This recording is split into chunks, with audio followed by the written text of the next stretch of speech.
J'espère que tu vas bien, que tu as passé une bonne journée. Dans cette vidéo, nous allons faire ensemble un petit quiz de culture générale. Alors, on va utiliser un jeu que je ne t'ai pas encore présenté sur cette chaîne. C'est un jeu que j'adore. Je fais que d'y jouer avec ma famille, donc j'espère vraiment qu'il te plaira autant. Et je t'invite à du coup réfléchir avec moi à chacune de mes questions. Et dis-moi dans les commentaires si tu avais trouvé les réponses aux questions posées. Ça m'intéresse beaucoup. Alors le jeu, je vais juste te le montrer, comme ça tu pourras l'acheter si tu l'aimes. C'est ce jeu. C'est le jeu Tu te mets combien partie 2. Alors ma soeur a le numéro 1 et moi du coup j'ai le 2. Donc du coup je suis trop content. Du coup ça fait des nouvelles cartes, des nouvelles questions, une nouvelle façon de jouer. Bon, le jeu est toujours un peu similaire. En fait, je vais vous montrer. Alors en fait on a plusieurs thèmes et on a un genre de circuit à faire et on avance. Pour avancer notre pion, on avance d'autant de cases que du score qu'on a fait en répondant à la question. Donc si on répond faux, on a 0. Si on répond, moi je vais vous montrer ça plus simple. En fait, par exemple, déjà on a plein de catégories différentes. On a la catégorie improbable, donc c'est vraiment des sujets auxquels on ne s'attend pas. On a une catégorie plaisir, donc ça c'est tout ce qui concerne, je sais pas, par exemple le fromage, la télé, les séries, etc. On a une catégorie mature et une catégorie scolaire, donc là c'est vraiment purement des questions voilà, que vous avez peut-être vu en cours, des questions historiques, des questions de géographie, des questions de géopolitique aussi, et oui. Et en fait ce que j'aime beaucoup avec ce jeu, c'est que, par exemple, j'ai pris une question. La question est: tu te mets combien en Victor Hugo? Et là en fait, je vais vous montrer, je sais pas si du coup tu peux lire. On a plein de scores possibles et de questions possibles. Donc quand on a cette question, normalement on voit pas les questions en fait. Donc la personne qui nous pose les questions nous dit juste: tu te mets combien sur 10 en fait, entre 1 et 10. Donc les questions 1 et 2 sont vraiment très faciles. Ça c'est si vraiment tu veux assurer tes points et que tu ne connais pas du tout le sujet. Normalement tu as toujours 1 ou 2. Mais des fois tu peux avoir envie d'essayer d'avoir une question à 4, 5, 6, voire 10. Mais là si tu ne réponds pas, bah tu n'avances pas dans le jeu. Donc des fois il vaut mieux peut-être dire un peu moins mais être sûr d'avancer. Et le problème c'est que du coup on ne connaît pas les questions à l'avance. C'est que la personne qui te lit la carte qui sait la question. Donc des fois il y a des questions peut-être 5 qui sont peut-être plus faciles que 4 ou inversement, donc on ne sait pas trop. Mais bon, théoriquement ça respecte assez bien. Voilà, la 1 c'est vraiment très facile. Par exemple, je vais vous montrer, voilà, là tu te mets combien en Victor Hugo? La question par exemple numéro 2. Donc si tu réponds juste, tu avances de 2 cases dans le jeu. Victor était-il un recordman du 100 mètres et un chanteur à succès des années 60 ou un écrivain célèbre? Bon, là, la question, je pense que tout le monde a la réponse, c'est un écrivain célèbre. Et on a du coup les réponses inscrites à l'arrière. Mais par exemple, la question numéro 9 par exemple: quel drame familial a interrompu quelque temps sa carrière dans les années 40? Par exemple, bon ça j'ai pas la réponse typiquement.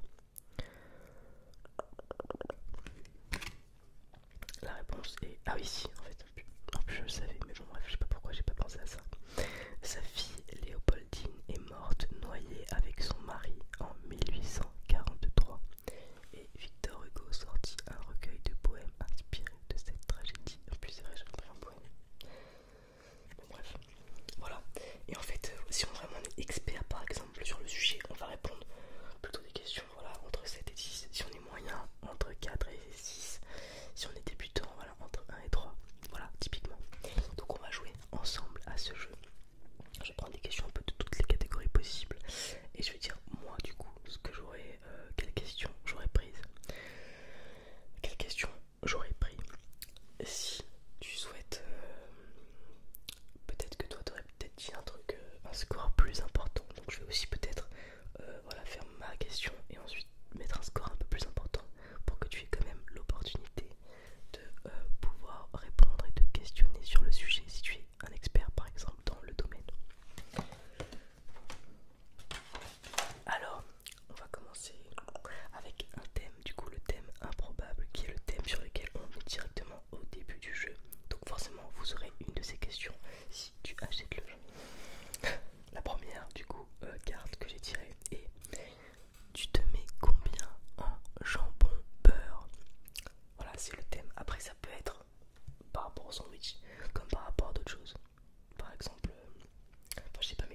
533 calories. Ok, donc c'est moins de calories que ce que je croyais. Tant mieux. Et il y a, donc je sais pas toi si tu aurais dit la même réponse par exemple. Et par exemple, on va mettre la question 10, mais bon, ça c'est vraiment normalement, c'est improbable. Selon un loufoque recensement de 2017, dans quelle ville française de plus de 10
dire je sais juste que voilà, l'affaire a presque c'est, mais je suis pas non plus une experte. Je vais dire 3. Au moins j'assurerai mes points si j'avais joué. Mais après on va quand même faire des questions un peu plus dures. Un petit peu. Un tout petit peu plus dures. Le film sur la vie s'appelle... Attendez. Le film sur sa vie s'appelle-t-il Edward, Judas, Snowden ou Les Bâtards?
je sais pas,